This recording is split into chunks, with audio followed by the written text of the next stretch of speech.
At my company, a bunch of people from CASA actually came by and gave us kind of the spiel on what CASA was, and it sounded like a kind of a fulfilling cause to go ahead and just participate in. So that's how I heard about it. So I work a pretty demanding work schedule. I'm pretty lucky that I have just good leadership that's on board with everything that CASA does. Our firm partner that leads our office is actually on the CASA board of directors, so it's an easy case to make to say that, hey, I want to participate in this program, and it's going to take, a couple hours out of every week, and sometimes it's going to even take time out of my workday.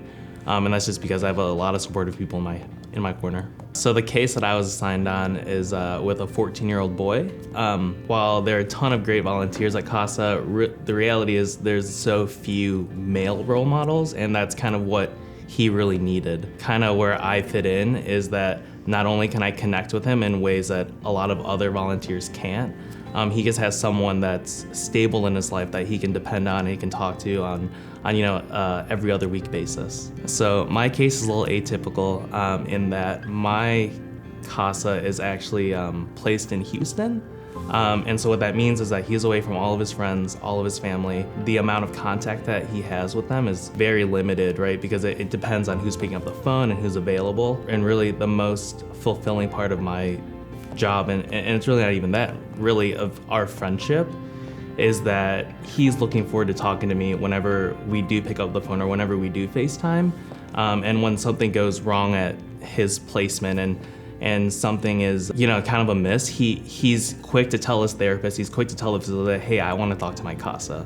And just knowing that I'm there for him, that's huge. Growing up, there are a ton of times when maybe it wasn't you, but you saw someone that kind of went down the wrong track and it really wasn't native to their nature. And a lot of times the reason that that's the case is because they don't have a great home life, right? And a lot of times those happen to people that were in our circles. And this is kind of your way to give back, is that you could be that role model, you could be that friend, you could be that guide to make sure that this person, this CASA, this child isn't alone.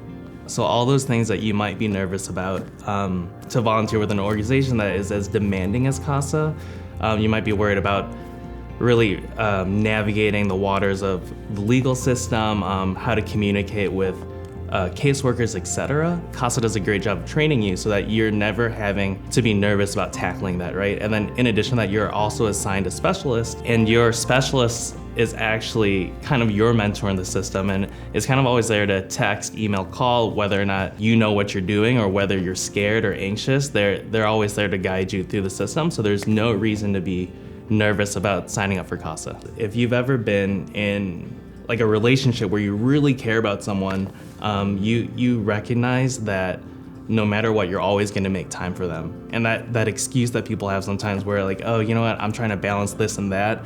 The reality is if you really care about someone, you're always gonna make time. And I think that that's kind of the case with CASA, is that when you're presented with your case, when you're kind of reading through the notes and you meet your CASA for the first time, you recognize that, you know what, like all those things I have going on in my day, in my home life, a lot of that can be pushed aside because this is what matters. Sometimes what matters is just giving back, and you're always gonna make time to give back.